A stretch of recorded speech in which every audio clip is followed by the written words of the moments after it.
anxietycenter.com. Well, Jim, I've been with you. This is 4 months now. Today is a 4-month day. Yes. What a situation. Oh, what's going on? Well, just recovering from anxiety. It's not an easy task. This is for sure. It's definitely not fast, that's for sure. It is not fast. Yeah. I feel like I want to put that in all caps on your website. It is possible. It is not fast. Yeah. I guess, we'll have it. Poor Stacy. Is he better? He is. Yes, he's recovering nicely, thankfully. Yes. I never thought I'd say this, but I sure miss therapy. Oh, well, he loves his clients and he sure misses talking with everyone, but boy. He's a good guy. He's a good guy. Yeah, we really like him, but he really got hit hard and suddenly, so we're glad that he's on the mend, so that's a good thing. Yeah. I mean, I'm seeing some symptoms, kind of fading away, and I see others just hanging in there, just, which I read in the thing. That's pretty common. Yeah. How do you sort of, I guess there's a couple things I kind of wondered about, and maybe it'd be more appropriate to talk them over with Stacy, but and you can tell me that if that's okay. But me and the cell phone are just, that cell phone, like, I'm not saying that the cell phone is the causation of my anxiety, but it definitely exacerbates my anxiety. Mm-hmm. And I've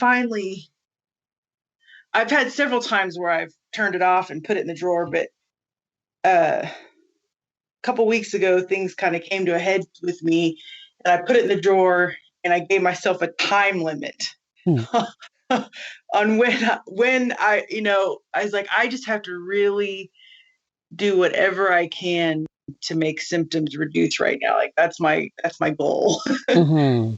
Yeah. And I don't know. I mean, what are your thoughts on that? Like, what do you see from other people? And then my other question is, just because of the severity of some of my symptoms, I've kind of very picky and choosy about where I go and what I do, because I just don't have a lot. I don't have a lot to give. Mm-hmm. And like, I went out to eat last night with a friend, and I can tell. I just kind of, it was very loud, and it was getting on my nerves, and I probably should have just said, I need to go home, but I stayed too long, type of thing. And so so those two things are kind of my prominent issues right now. Yeah. I guess it depends on what you're doing on the cell phone. If you're finding that it's, keeping the nervous system stimulated. If you're just browsing and reading, so on and so forth, that's not too bad. But if you're interacting in chats and things, well, that can certainly keep the nervous system going. First off, recovery is boring because we want to settle the nervous system. We don't want to get excited, and anxious people are usually very active. So to all of a sudden just sort of stop and park everything, it can be boring. So a change. Stacy says we're drama addicts. And there's a large part of that is true for sure. I mean, a lot of anxious people, are so used to living in crisis mode that anything less than that is really boring. So it requires a change of attitude. I know when I was in recovery, I canceled everything I possibly could, and essentially I just rested wherever I could. Read very non-stimulating books, watched non-stimulating movies or TV. Went for long casual walks when I could. Just try to keep my mind as quiet as possible. It was a difficult struggle because, again, I'm an active person. I like to do things. I have things I want to accomplish, but I really had to, put a fence around all of that and say, this time is for recovery. When I feel better, I can resume that. But now I have to focus on recovery. And I got really good at that over the course of time, but it takes a while to adjust. Yeah. Yeah. I'm glad you said that. That's very encouraging because I almost feel weird. Like one of my family members was like, why don't you just turn your phone on and just send me a text? I'm like, because if I Oop, you dropped out there, don't Marguerite. messages, are you there? I got you back. Yeah. Are you there? I can hear you now. Yeah. Oh, I just said, I'm glad for your reassurance in that because this feels really strange to me, which Stacy says is a good sign. Yes. Yes. Means you're doing things differently. Yeah. Um, I've had some kickback. One of my sons said, "Why don't you just turn your phone on and just send me a text?" And I said, "Chris, I can't. Golly, if I turn that sucker on, it's going to be a deluge, and I just can't deal with. I just don't want to deal with that right now." Yeah. Yeah. Yeah. And that goes to the other question you asked about you don't have a lot to give. Well, that's the truth. The nervous system is saturated. It needs time to desaturate, and that means off. So whichever way we can provide that off and be good with it and patient with it is going to be really helpful. I mean, things do turn around as your body recovers. You get those old energies back and it won't, re-stimulate. So, but it's just a matter of getting there. So in the meantime, yeah, you're in recovery, just like a broken bone. You can't be running on it. You got to, rest it and give it time A to heal. broken bone heals faster than anxiety. I broke my ankle last winter, just Yeah. to go on record. Oh, totally it does. Bone Yeah. heals Yeah, that darn nervous faster. system takes so long to turn around, doesn't it? But I have had Oop, lost you again. cherished. Oh, are you there? I have Are you you back there? again. Yeah, I can hear you Okay, again. Yeah. I'm sorry. My apologies. Um I have to just cling to some of the positive. I have had some positive feedback. Number one, I went to the dentist, and I'm a frequent flyer to dentist. And he last time when I went, I had 44 points that were bleeding, and I only had 6 this time. And I said, wow. And they said, well, because I'm friends with the dental hygienist, Mm, and she said, well, Marguerite, it's because you're reducing your stress. yeah. And how the pH in your mouth and causes it to irritate your gums and tissues and things. Okay. So I found that encouraging. Okay, sorry, you dropped out, Garen. Just as you were telling me about the I did. hygienist. Yes, you did. Yeah. Oh, let me try to walk to another part of the house. Sorry. No problem. Let me get a little closer to the router. Technology. Hey? Yeah, it's good, but it's bad. That's So right. the dental hygienist, she said, well, you're reducing your stress. And she said, when you're stressed out, it changes the pH in your mouth. Do you know all this? Yeah. And it causes the gums and tissues and things like that to be irritated. And so to see such a dramatic reduction in 3 months kind of gave me encouragement. Mm-hmm. Yeah. Because I went from 44 points to 6. Nice. And then sleep does a body good. I've had people, I go places and they're like, Marguerite, what are you doing? You look great. Yeah.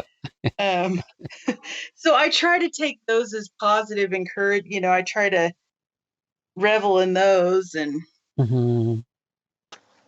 Yeah. then, I'm trying to tell myself that 4 months really isn't a long time in anxiety recovery. Yeah. Because I feel like, I think as an anxiety sufferer, it's like, I want to be better now. Yep. Yeah. Right now. Especially when it drags on for so long. Like when you're working at Hi. recovery, you want to see some positives, and you want to see, something. You want to get out of symptoms, yet we have to wait so long to see any kind of relief in the early stages. Yeah. So is that typically kind of what you see is, I mean, because I had tested in the moderate range, Hmm. but I think by the time the COVID and all the other stuff, I think when I quit working in January, I think I probably would have retested in the severe range. Mm. Yeah. Yeah. And And I it's, looked on the, go ahead. I'm just saying, it's also hard to gauge subjectively because often we underestimate the amount of stress we're under because as anxious people, we don't feel stressed anyway until our symptoms kick up a fuss. So we're used to very high levels of stress. So a lot of times we'll, again, underrate our ratings. But, if you add other things to it, it just takes a long time. It takes a very long time. Because I looked on the website and it said if you do everything right, and it's like, well, I don't think I've done everything right. I've tried real hard, but Yeah. Yeah. but I'm seeing a reduction. And that's a good Um, sign. some symptoms just have not budged, Yeah. the fatigue. Yep. Wow. Yeah. That's pretty Wow. typical. So, Is that I pretty typical that you've seen with anxiety? It's very typical. Yeah. We see that quite often. The body needs rest and it's going to request rest as much as you can give it, especially in the early days. Now, thankfully, as the body gets sufficient rest, our energy returns. So that's a good thing. But until we get to that place, you can just feel dog tired all the time. And some people, in the early stages of recovery, you get the, tired but wired feeling where you're so exhausted, And, you just can't rest. and that's what I experienced in the early days. Probably for the first 3 months, I was just Yeah. wound for sound. Yeah. Yeah. And so if that, sorry to interrupt. So how does? Oh, go ahead. I'm go ahead. sorry. Go ahead. Yeah, because you brought up that issue. I was wondering because I feel like tired all the time, and then like feel like I want to sleep all the time. But when I sleep, I can't really get fully rested. Like I feel so anxious that I can't sleep. And then I was wondering that if let's say you go sleep like sleep too much, then will that cause depression though? Because like you wanted to rest all the time. And but I tried my best to like sleep enough at night, but then in the daytime, because I'm so like don't want to be like too depressed, and then or I don't want to get too lazy or something, so I still like force myself to go do some errands and things like that. But when I do errands and things like that, I feel like I'm lightheaded, and like sometimes I feel like I almost fainted, and something like twisting inside me, and I feel even worse and feel so hollow inside me. So I don't know what to do, whether which one is right or wrong anymore. Yeah. Well, when we get to that place of wired but tired, that can feel what it is. We really want to rest and sleep, but yet the body's not letting us, or we might fall asleep and then wake up only a few hours later. All of that's very common for high stimulation. And so we don't want to be continuing to push the body because when you look at it, anxiety is about hyperstimulation. How we get rid of symptoms is by getting rid of hyperstimulation. And that means not keeping it stimulated. That means not keep on pushing ourselves to do things we think we should. In this early stages, it'd be better just to, treat yourself as a patient. You need to rest, indulge it. Don't feel guilty for resting.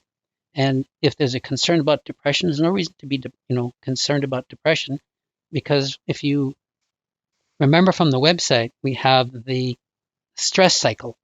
You have the high Mm-hmm. activity, and then as you get towards, once the stress hormones shut off, you go into a dip. So you're going to go below the normal line for a while as the body recovers. So that's all normal. And if we realize it is normal to feel tired and drained, and as we're indulging it, the body will regain its energy over the course of time and will feel fine again. So we don't have to distress about feeling tired and not doing things. We want to be patient as that phase ends. Oh, so keep on rested. Just treat us like patient, like as if we are sick, like that. So just lie down and get rest. Rest as much as you can because, again, it's the nervous system that takes the brunt of anxiety. and that has the electrochemical properties in it. So in order to settle the nervous system, we have to dial its activity down. And the more we dial it down, the more able it is to recover, repair itself, so that we can return to normal health. And that's why it takes so long, is because we're dealing with the nervous system more specifically than anything else. Yeah, sure, the body does take a punishment when it's always on the go. All the systems and organs and glands are being overworked, so they are going to be kicking up a fuss. But they can recover relatively quickly in comparison to the nervous system. It's the nervous system that takes the longest, and if we engage the rest, relaxation, keeping your mind at peace wherever we can, the body will recover in time. That's the good news. It just takes far longer than most people think.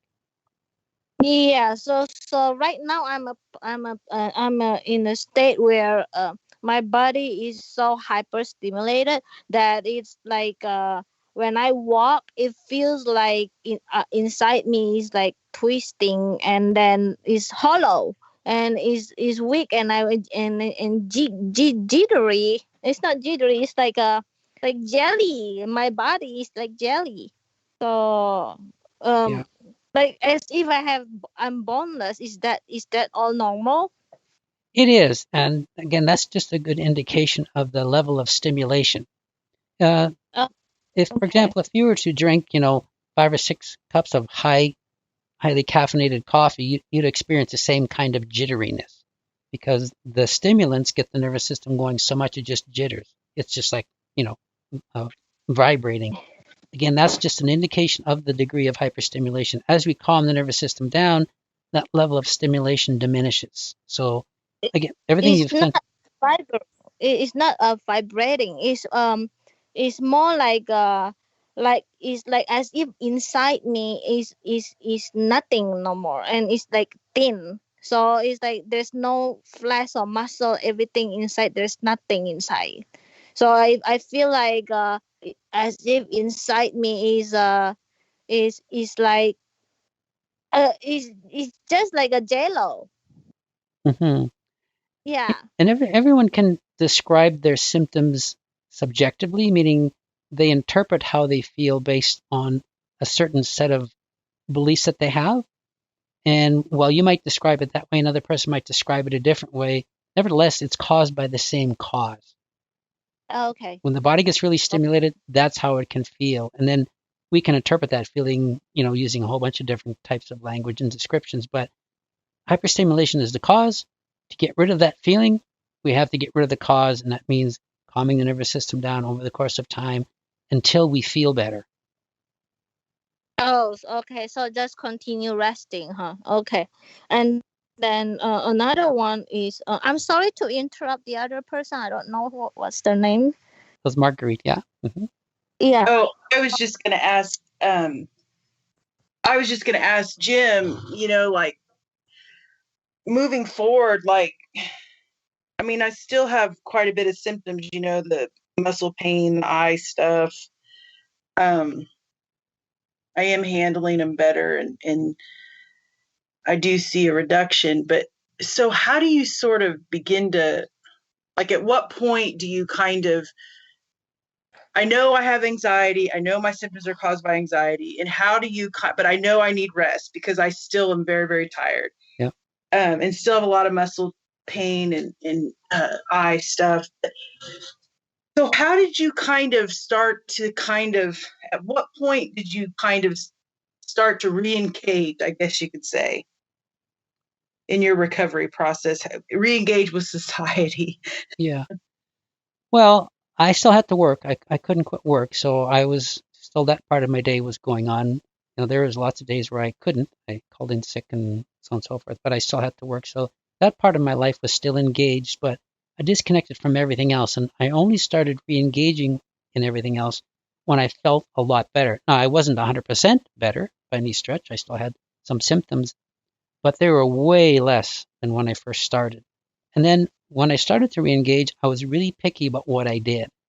If I recognized that some of the things I was going to agree to were going to be really stressful, I would say no.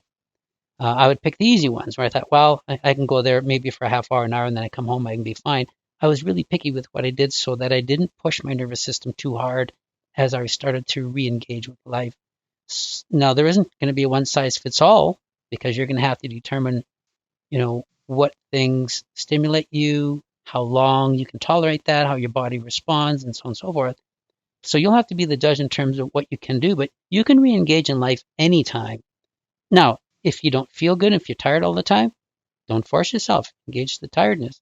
If you feel one day that, I'm tired, but I want to do this for a short period of time, then do it.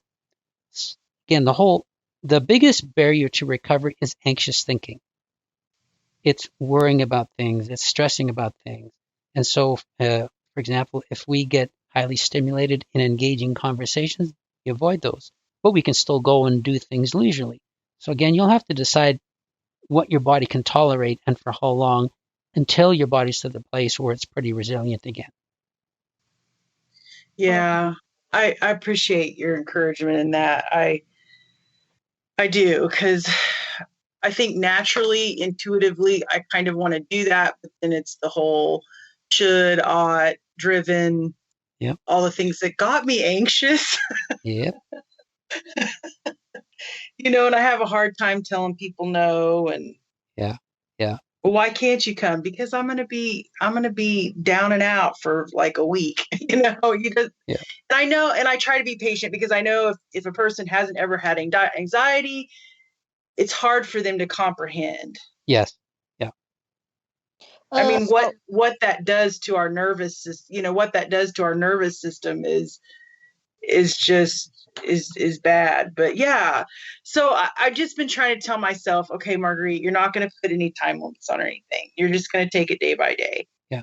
And you're just, except for the cell phone, I gave myself kind of a permission, I guess. I was like, I have a home phone, I have email, I have snail mail, Yeah. Yeah. But Yeah. that cell phone, mercy, golly, I don't. It definitely does a job on me. Yeah, and just because it is a highly stimulating environment to begin with, and there's an addictive quality to using the phone, that's proven already. And, that's why we can spend hours on it and just melt the time away. So we do have to be really diligent about how often we use it and how it's affecting recovery. But again, because it's going to affect each person differently, you'll have to decide what's too much and what is just enough, right? Yeah, I mean, yeah, it's and just giving myself that permission to say, this is where I'm at right now. Yeah. Yeah. And even I even have to watch myself talking to people because I quit work in January 26, so this is my 4 month, but I can't really talk a lot to the other nurses at work because actually talking to them really stimulates me. Sure. Yeah. Yeah. oh yeah, so I want to ask that one too. So does even like because when I talk, I feel that the symptoms is getting worse. I was thinking that is it like common to do that? I mean, is it normal or is it just me? No, well, it's normal for anxious people, um, and it will also depend on your underlying factors. Many anxious people struggle with self-esteem issues, so we're major people pleasers. So we don't want to make mistakes or say the wrong thing in conversation, so we put extra pressure on ourselves. A lot of us don't live authentically, so we're also trying to do what we think other people will approve of. So there's a lot of extra pressure we get during phone calls. Now, some people don't, but a lot of anxious people do. So you would have to, again, decide what calls and conversations you want to have and which ones you don't, and for how long. Because again, if you look at symptoms, the whole goal is to get that nervous system cooled off so that the symptoms disappear. And that means disengaging from things that keep it going, which could be conversations and interactions. Yeah. So because I got diagnosed with because of this anxiety, I got diagnosed with myofascial pain, right? Mm-hmm. So the doctor recommend me for a physical therapy. So when every morning I try to get up, and then because I read that anxiety they will get better if you have a daily exercise like Mm-hmm. walking Yeah. for 30 minutes a day. So I tried that, but when I try to walk, and then when I come back I feel like my body is even more symptoms, and then I don't know if I should keep on going doing that or I just have just rested. Sure, you raise a good point. Now, we are advocates of regular light to mild exercise because, first off, it's healthy for the body, and secondly, exercise can burn off excess stress hormones. So um, the cortisol levels are going to drop when we're walking, especially if we're walking in nature. You can see that reduction. Now, that said, we don't want to be walking too briskly or for too long because walking can physically exert the body. And when the body's hyperstimulated, it can't take a lot of exertion. So even though we might be doing it thinking we're helping, we get back and the body's symptomatic. It's not that we've stirred up the nervous system. It's just that that's the effect of, moderate exertion on a hyperstimulated body. Now, if we can be okay with that and not distress about it, over the course of time, your body will adjust and you won't feel like that. But in the short term, you probably want to mark how long you're walking and when about during the walk is when your body gets overly exerted.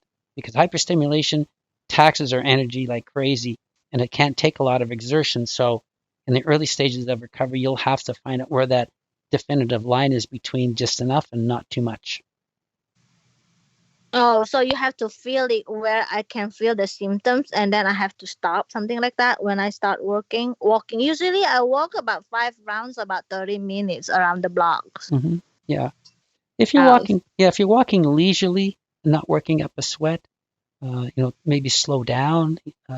So rather than monitoring how you feel during your walk, it'd be better to maybe change your times and note how you feel when you get back. For example, one time walk around the block for one, block and see how you feel if you feel your symptoms. If you don't, then walk around the second time and stop and see how your body feels.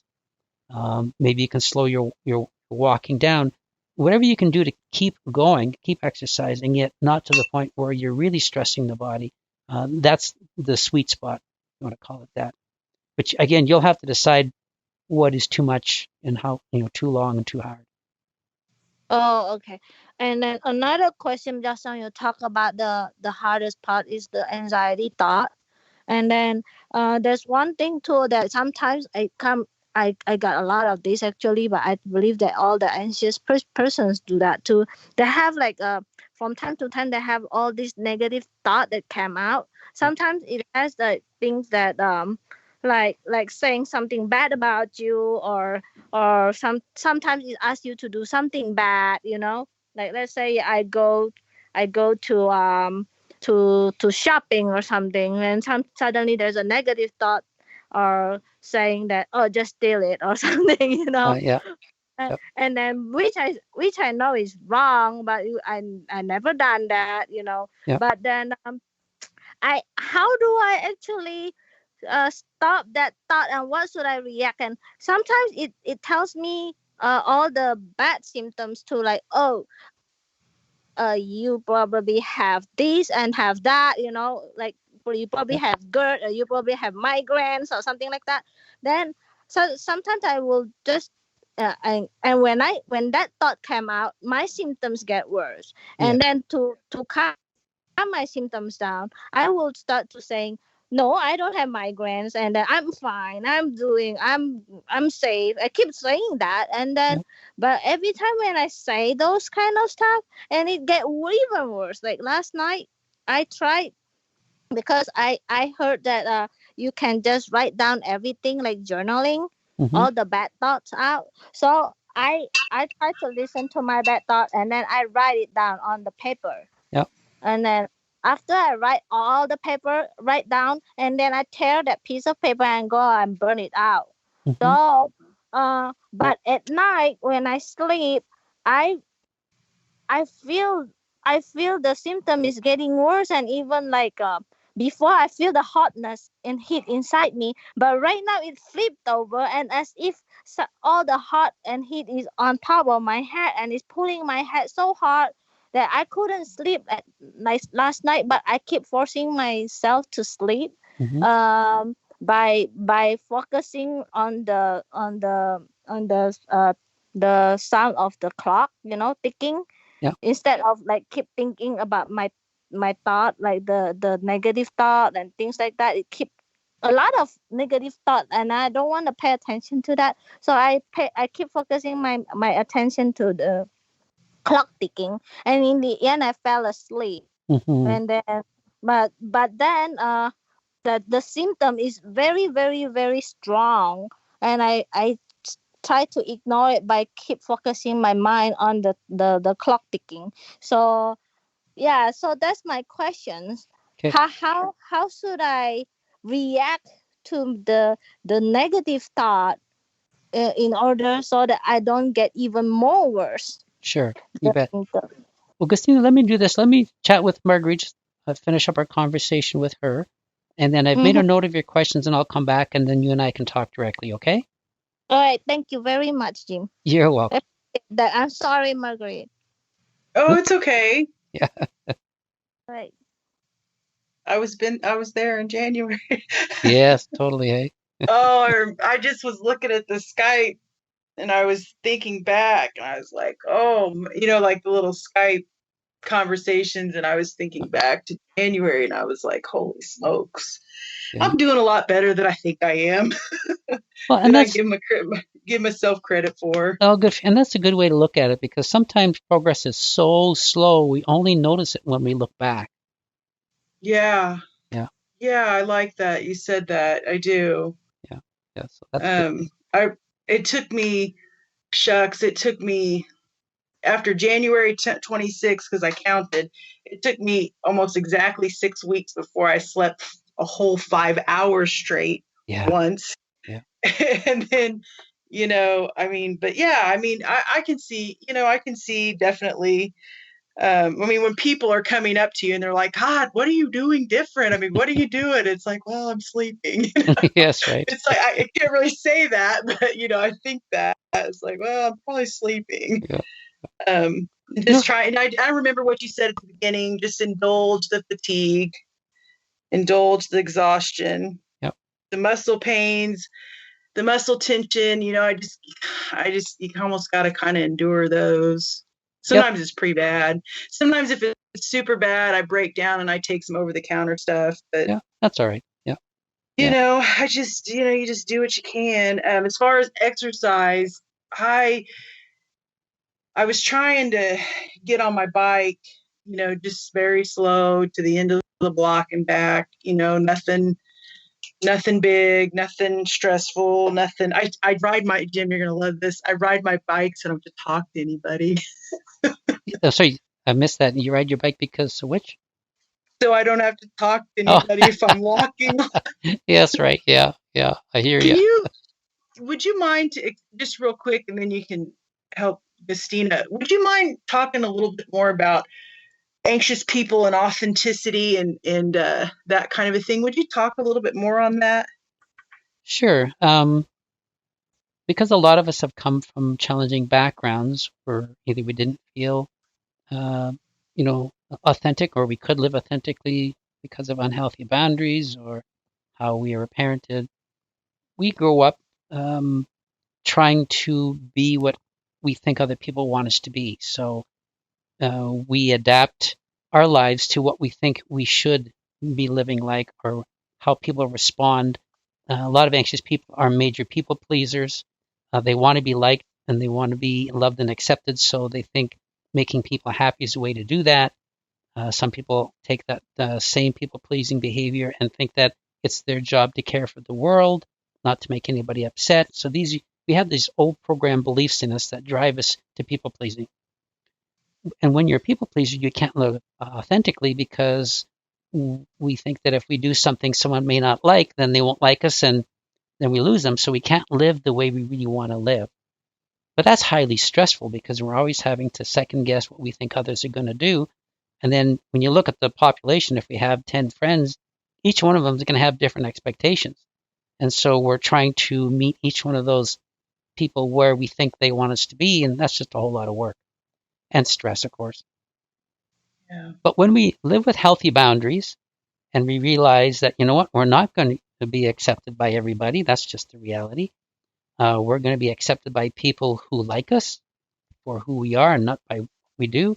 And those are the people we want to be in relationship with. then that allows us to live and act freely, which reduces a ton of stress. And so again, healthy boundaries are really good because boundaries has to come first because boundaries separates our responsibility from what is ours from someone else's responsibility from what is theirs. And when we see the difference, it allows us to live authentically and not be too concerned what they think because we know if they respond in a negative way to what we do, well, that's their issue. It's not mine. I don't have to adapt my behavior to theirs so they're happy. They will either accept me or they won't, and that's okay. So boundaries has to come first. When we live with healthy boundaries, then we can live authentically, which again reduces a ton of stress. Again, so many of Yeah. us come from controlling backgrounds or unhealthy parental relationships where they placed unrealistic expectations on us and we thought we had to meet them. Or in my case, my parents were always, if I made a mistake, they'd always, say to me or blame me for it. Well, how could you be so stupid? How could you make that mistake? And rather than, well, that probably wasn't a good decision. What else would you do? So then I always thought that in order for me to be acceptable, I couldn't make any mistakes. Well, that's a ton of pressure. Uh, Yeah. but Yeah. there's a lot of layers to it. But boundaries first, so you can see the difference between what's mine and or what's yours and what's other people's, and then moving to living authentically and developing really genuine relationships, not the unhealthy kind that we usually get into. I like what you're saying, and it's making me remember back in January when I made the decision that I probably wasn't going to be able to get better and still be at the hospital. It Mm-hmm. was just too stressful of a time. Yep. And I don't know if you remember us talking about that, but Yep. and then I had one of the doctors from the hospital had called and just kind of worked me over, Yeah. and worked me over. I just needed to get the COVID shot, and if I got that, I'd be fine. And I had probably one of the worst panic attacks I ever had that night. It was. Mm-hmm. I even called Stacy, and I was completely distraught. And I saw her uh, this weekend, and she had the same rhetoric, Yep. Yep. but this time I was really able to kind of blow her off. Good for you. Mm-hmm. And I think, is that a boundary? Just blowing people off? Well, it's good seeing you. We'll talk to you later. Is that a boundary? It is. I mean, um, I mean, our I told her, I said, she started in on me about the damn COVID shot. And I said, yep. listen, I've been anaphylactic times two. My personal physician, who is, your coworker, is counseling me and taking care of me. Well, he needs to do, and I said, okay, he is taking care of me. You don't need to worry about it. Yeah. And Yeah. is that a boundary? It is. That's a good boundary because just because that person may have an expectation that you should push through everything, because maybe that's the belief system they have, they think others should have it. So they insist on it rather than saying, well, you know what? You have to do what's right for you. And so by you standing up for yourself and your decision, that's a boundary. That let that person know that you have a right to behave the way you choose. Now, some people will respect boundaries and other people are just boundary violators. But we have to know the difference. And we still can't own their either disappointment or the negativity or whatever, because that's all about them. It's nothing to do with us. Healthy people will accept people for who they are. See, and I think that was the bridge I kind of crossed because I was thinking about that. She had the same rhetoric she did 4 months ago, read me the same riot act, but this time I just said, "Look, I'm working with my doctor." I didn't take any of her crap on. It's kind of like it's her deal. It doesn't have anything to do with me. Exactly. Yeah. And that's a good boundary, recognizing that's her stuff, not yours, right? Yeah, I mean, I and then she pushed me about going back to work, and I said, you know what? I said, and I don't know if this is a boundary or not because I'm have no boundaries, but I'm working on it. I said, you know what? Those are conversations I need to have with my therapist, with my pastor, and with my doctor. Yeah. Those are conversations I need to have, and to sort of say, and not with you, but not say it. Yeah. Yeah. Yeah. Another way to respond to that is say, I understand and appreciate that you want to see me back at work, and maybe you believe that a prison should push through these things, but I'm approaching this a little differently, and I just would ask that you would respect my wishes. That's a nice way of putting a boundary in place by letting the person know they can express their opinion, but it doesn't mean that you have to take it on as fact. So, and again, Yeah, that's she makes fun of the anxiety center, yeah, and I can't believe you're on some, yeah, she makes it out like I'm on some random website with some nut job. And yeah, it's yeah, just, yeah, well, have you been on the website? Do you know anything about it? I mean, no, you don't. So yeah, you don't get to vote.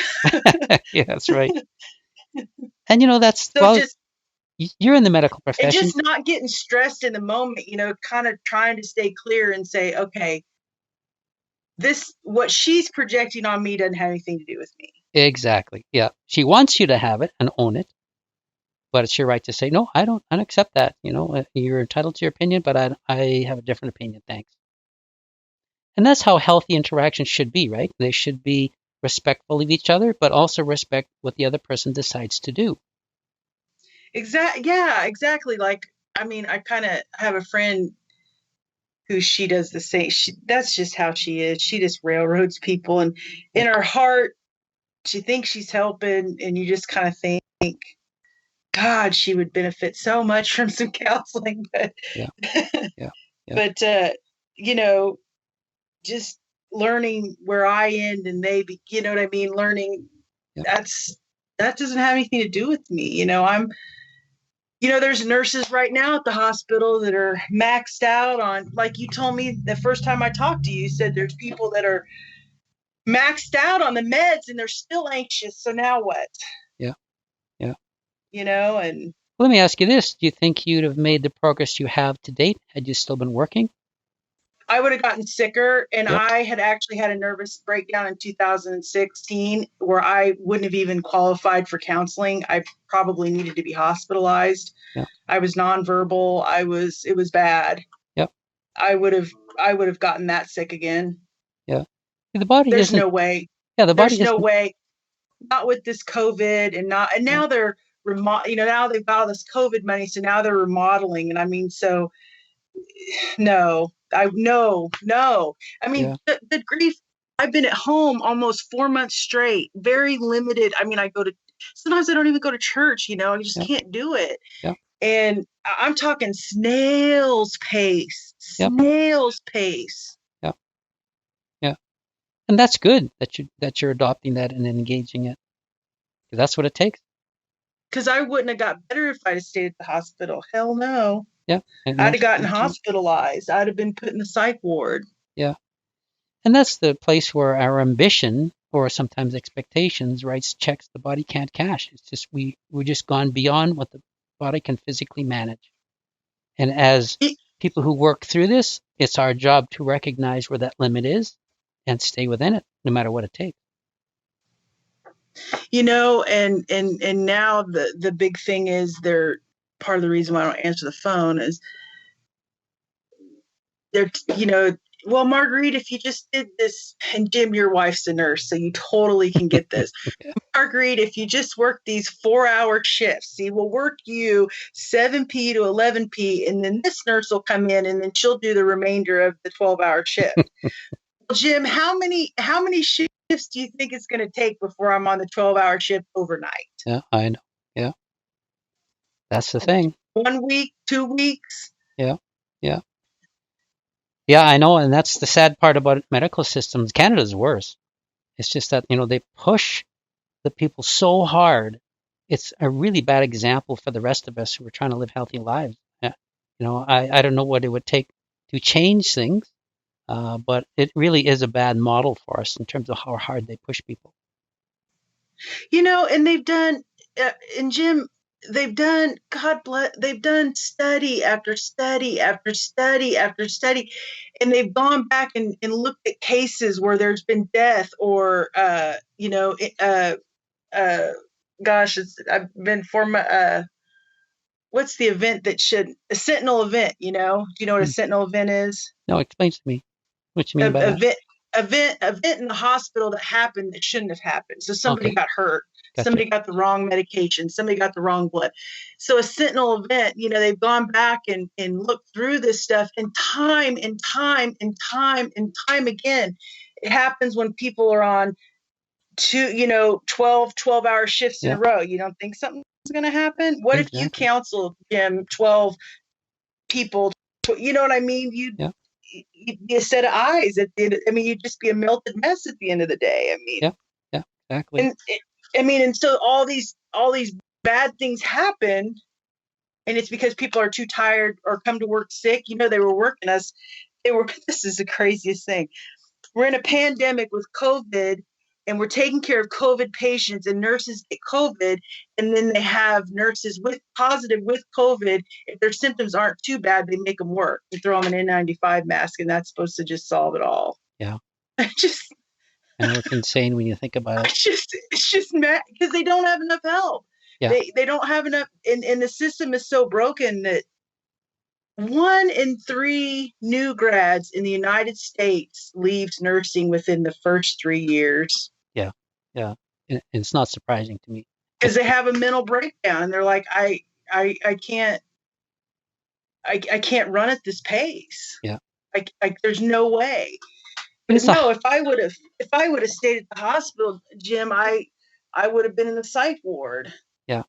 And probably pretty quickly, because I was really, I'm glad I had you guys, because you said, both you and Stacy said, prepare for the real symptoms to start. And holy cow. Yes, they do. God help me. I think I was on that anxiety center website 24/7. Looking up symptoms. Chapter 9. I know, yeah. And the thing is, in the medical side, they, in addition to pushing the people too hard and for too long, it's a highly stressful job to begin with. So when does the body ever get a chance to recover and rebuild? It just doesn't. And so, yeah, the model is definitely broken. And people, well, what the suicide rate among medical people is very high, just because it's too stressful. Now, again, it'd take a major change, but since you can't change that system yourself, you did the right thing by looking after you, regardless of what maybe some of your colleagues would say. You've done the right thing. My husband is very vocal about him not wanting me to ever go back to work at the hospital. Yeah. He's like, God, Marguerite, you can go sell furniture and make what you were making. Yeah. And that's the reality. I used to tell my clients years ago, there's lots of ways to make money. Why stay in a job that is ruining your health and so stressful your life is impaired? Doesn't make any sense to me. Well, and the thing is, you care. I gotta lead you. I live in a very, very, very small town. Very small town. So small that my nurse at the women's clinic brings her daughter to the hospital I work at. Mm-hmm. I had to call and I had a question about my daughter. And she said, "Where are you at, Marguerite? We've been at the hospital 2 times." Yeah. I had a patient who contacted me and said, "I was at the hospital. Where were you at?" They couldn't get this. They couldn't start this IV. They couldn't start this Foley. And it's like, leave me alone. Yeah. Leave me alone. Yeah. No kidding. Yeah. Jeez. Well, you're doing the right thing. The good news too is, since you've already got the ball rolling in terms of recovery, you're 4 months in and you're doing the right things. Recovery picks up speed as your body gets better. It's really in the first chunk. I need to hear that. I need to hear that today. So if you keep going, your body's going to turn a corner where you're going to start to feel better and better faster than it is now. It's just getting the body from this really high ebb is the hardest part. But again, as you go, you'll feel better and better. Energy will come back. Your interest will come back. You'll be able to do things more without experiencing a rebound of symptoms and all that. So if you stay the course, you'll get there. But this, unfortunately, it'd be great if a person needs to recover from anxiety disorder and you can take a year off and it's paid and you don't have to worry about the financials and all that, because your body would have enough time to get caught up. And so just because it's so slow. So that's what my pastor said, because he actually suffered a nervous breakdown. Mm. I said, how how long, I mean, if just money wasn't, anything, I said, how long would you like to see me, stay out of work? And he said, at least a year. Yeah. Yeah. I said, it just takes that long because it just really does. It does. Yeah. Yeah. I Yeah. said, it really takes that long to really get your symptoms really good and down. And he said, it really just does. Yep. If you He visit said, the, he told me if you're 4 months in and you have any moments that are symptom free, that's like, yeah, great. yeah, I it's a was good like, start. And you go to the hyperstimulation and its effects section in chapter 14, you'll see all of the changes the body undergoes when it's under stress. Well, all of those have to reverse, and it takes a lot of time. So, the good news is you've given it a good start. You still need to be patient, of course, but again, it's going to pick up, your recovery's going to pick up speed as you keep going. So that's the good news. It's something to look forward to, especially when it feels like you're not really making a lot of progress. feels like, yeah, you do feel like a hamster wheel. Yep. Yeah. Yeah. I know I sure did. I have learned some things, sugar. I don't do real well with sugar. Yep. And I was eating pounds and pounds of it, and I don't handle sugar very well. What you were mentioning earlier when you went to the dentist, that the body changes its pH balance when it's under stress, and that's a fact. And so, what's sugar? Well, sugar feeds the acidic side of the body, right? Right. Yeah. Yeah. So Sure. if a person wants to help the body get better, then we need to be feeding the alkaline side more than the acidic side. And sugars, I know we want sugar because the body's using energy like crazy, and we have a craving for it. But it's probably the wrong choice. Now, I'm not saying completely abstain from it, but make sure that you're eating more alkaline foods than your acidic foods. Yeah, like I have these little bitty mini bar thing, little bitty ones. Hmm. And so sometimes if I'm really kind of edgy and wanting something, I'll eat one or two of those little bitty ones. Yeah, yeah, Um, hydration is huge with yep, anxiety recovery. I yep, I definitely underestimated hydration, yep, yeah. A lot of us especially do. for the pain. Yeah. Well, a lot of us don't really, drink anything until we're thirsty, but that's a poor indicating of how much water the body needs. They taught us, I don't know what they taught you guys, but they taught us in school that by the time you're thirsty, you're already like 2 hours behind or so many liter or so far down. I can't remember all the details, It's a but long ways down, all right. yeah, it is. Yep. And so I I do some sugar. I mean, you can't, God, I'm American. I mean, I can't avoid sugar, Yeah, I hear you. but, I Yeah. don't know if Canada's just as bad. I don't know, Well, but some of us are. I'm a sugaraholic too, but I really keep a lid on it. yeah. And so like that was one of the interventions Stacy said was he's like, well, just get the little mini one and you can Yeah, kind of get get the little relief, but not, a king size candy bar. yeah, yeah, yeah. And Well, then yeah, hydration is huge. And protein and hydration are yeah. huge in recovery. And And I diet. suppose maybe your nervous system rebuilt. I don't know. Well, diet's important because your body needs certain nutrients to rebuild, and if we're not giving the body the nutrients it needs, it has a harder time rebuilding. I'm a big proponent of always talking with Liliana to find out how your diet is fitting you personally, and then making the appropriate changes so you are getting the right amount of nutrients. I learned so much from Liliana when she first joined us. I mean, I was eating all wrong, didn't know why. I thought I was eating healthy, but there's so much more to it than just, picking healthy foods. It's body type and, the kinds of things that your body responds to, what you're combining with, all those things. And if a person's really interested in making sure you're on track nutritionally, she'd be a great person to talk to. The only problem with Liliana is that she's extremely busy and she's also looking after her elderly mom. So her time is limited, but she's a wealth of knowledge in terms of nutrition. Yeah, I actually I was anorexic when I was in high school, really severe, and then I developed binge eating disorder. Mm. But I've noticed that since I've really gotten this anxiety, um, dealing with anxiety, I've noticed that the binging has really slowed way down. Mm. I Hmm. just don't, and I've noticed over the last maybe 3 weeks, I really, really started eating a lot better, and I can definitely tell Oh, for that's good. sure. Yeah, good for you. Yeah, yeah, I definitely, I would like at some point to work with Liliana, but I just kind of feel like I got my containment worksheet in my yep, yep. meditation, and I feel like that's about where I'm at. Yeah, I know there's a lot to do in there. It's about like Gustina talked about the crazy, nutty, freaking fears. Oh my God, I had Yeah, one today. I just, I think sometimes you just kind of ride that out. I don't know. What do you absolutely. suggest for people to do? Well, since we want to talk about that, yeah, I mean, negative thoughts can be a combination of a number of things. Two primary aspects will be anxious thinking, is one. But more so when we're anxious and the body's hyperstimulated, well, then the body takes over.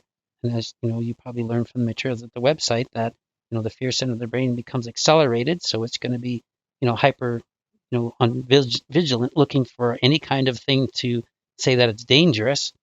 And it can also then pop these odd, thoughts that come into our head that then we react to with more fear because we are more, hypersensitive to threats. So it's a whole combination of things. And what I did when I realized what they were, I called them an anxiety trick. And when the thought would pop, because let me just back up. First, when a thought would pop up, I thought I was losing my mind. I thought, how can anybody even think of something like this? And then of course you'd get scared and away you'd go. And then there was probably about a year that I really struggled thinking that I was on the verge of a complete mental collapse because I had all these weird things going on that I never ever thought of in the past.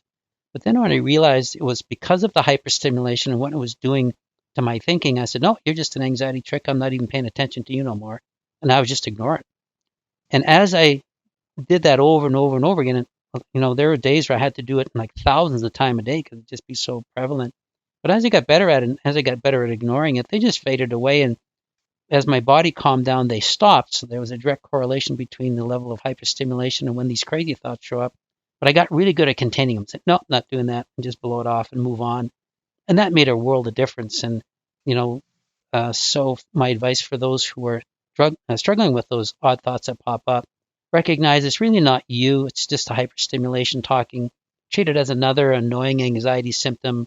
Let it pass and move on. And you'll find as your body settles, those all fade away. A mistake we often make is we start to make them into a big deal. We start to make them into, gee, maybe that's something I want to do, or maybe I am losing my mind, or maybe this and that. That's really going to happen. I'm going to Yep, get sick, or I do have sickness, or yep, exactly. And then talking with what Gestina said, then it often goes to, what if you have this, and I bet you have this disease, and I bet you have that, and what if you're going to die next year? All those really odd and threatening thoughts pop up. But again, if you can just view them as an artifact of hyperstimulation, don't give them any attention, let them pass. As your body calms down, they'll just usually fade away into the background. Now, if a person has become fearful of them and made them into a big deal, then here's where working with a therapist to help you contain them over the course of time, help you make them into no deal at all, is the way through this. Because again, just like when we establish any fear, we have to extinguish that fear, and sometimes it takes a number of tools to do that. yeah. I'll say this, and then I'll let somebody else talk. But Jim, I had a dream, and in my dream, I was having a bad thought or something. In my dream, I was having a bad something, and in my dream, I was telling myself, "You're okay. You're Good for okay." you. Yep. Yep. I was like, I must really, I must really say that a lot during the day. And that's good. That's a good way of containing and soothing yourself. That's perfect. But you called them anxiety tricks. Yeah, that's what I call it. Just a trick. I'm not falling for you. Never mind, and move on. Yeah, that really helped me out over the course of time. Yeah. Well, it's funny because ever since my hyperstimulation begun, I've never had any of those thoughts. I was just thinking of that now. I'm thinking, when was the last time I had those crazy thoughts? That was way back then. Not had since. And so there's a large component to hyperstimulation for sure. Yeah. The crazy thoughts, the even crazier freaking dreams. I liked what you Yeah. said in one Skype video. You said that's just a stressed out mind. Yep. Totally. But if you have you ever thought about, like, ICU psychosis and in correlation with hyperstimulation. I don't know why we can see it on that side of the spectrum so extreme. People that have been in ICU so long, they get the psychosis. You know what I'm talking about? Yeah, yeah, yeah, yeah. And what they got to do is they're like, they don't do anything they just support the body. That's all they do. And they let them rest. And it's like, we can see it there, but we can't see it with anxiety. And I don't understand that. I think you're going to see a shift. I mean, what we talk about is still fairly new for anxiety. There's a lot of people who are still, treating it the old way or still view it as a mystery or something or other. But you'll see that over the course of time, as more and more medical people see anxiety for what it is, the combination of anxious thinking and then hyperstimulation, the role it plays, I think you'll see that change. And I hope that changes. Do you see in Canada? Do you see any? Not even close. No, we still have doctors saying that it's caused by a chemical imbalance. And that was debunked almost 10 years ago by now. I got so lucky with the doctor I have. I really, he's probably autistic, but he's so smart. And I told you, he was like, I went in with every crazy anxiety symptom you could ever have.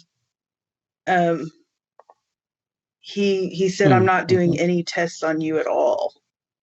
I said, you're not going to do a CBC, CMP, nothing. He said, no. He said, this is anxiety. That's a good doctor. You need help. Yeah. Hard to find. And then I said, they tried to he sent me to places, but they weren't any help. They tried to put me on all this medicine. And I went back after I went anaphylactic. And he goes, you don't have to take medicine for this. Yeah. I was like, really? And he's like, yeah. That's good. But he said, you do. He said, you have no boundaries and you're oh yeah, we fought it out but I shudder to think, and I feel so sorry for people. I mean, good grief, Jim, if I would have got with the doctor I told you about before, she'd had, and I actually told my doctor that. I was like, if I had gotten with that other doctor, she'd have had me on every freaking pill and I'd have taken them all, because when you feel so bad with anxiety, you would take anything. Yeah. I know. And we see so much of that, which is the sad part. A lot of people come to us who are on multiple medications and really struggling. And then it's a challenge to, first off, help them recover, then help them come off of the medication and stabilize. It's a long process once you get to that place. That's years and years, Jim. It is, yeah. Yeah. Because there's a gal that I work with that she's an RN and she takes, do you have Klonopin there in Canada? Yeah. Mm-hmm. Yeah. She takes 1 milligram of Klonopin TID plus PRN. How are you going to come off that? That's life-threatening. Like, you got to go to the ICU to do that. Yeah. Geez. I know. I better it's sad. Jim, I'm so grateful to God for the anxiety center, for the doctor I had, even for my priest. Both of my priests have been so supportive with the anxiety thing. Good. That's a good thing. Yeah. Seriously, I've been shocked at actually how supportive that they are. Well, that's good. So you have a lot of things working for you. So that's great. You just have to be more patient. Yeah, they even stand up for me. They're like, no, Margaret, you can't help with the picnic. Yeah. Oh, good. That's a good thing. Find somebody else. Yeah, you need rest. They're actually pretty. I've been actually pretty surprised at how really cool they've been with the whole anxiety thing. Of course, they're younger, so. Yeah, and that does help too. Yeah, for sure. Yeah.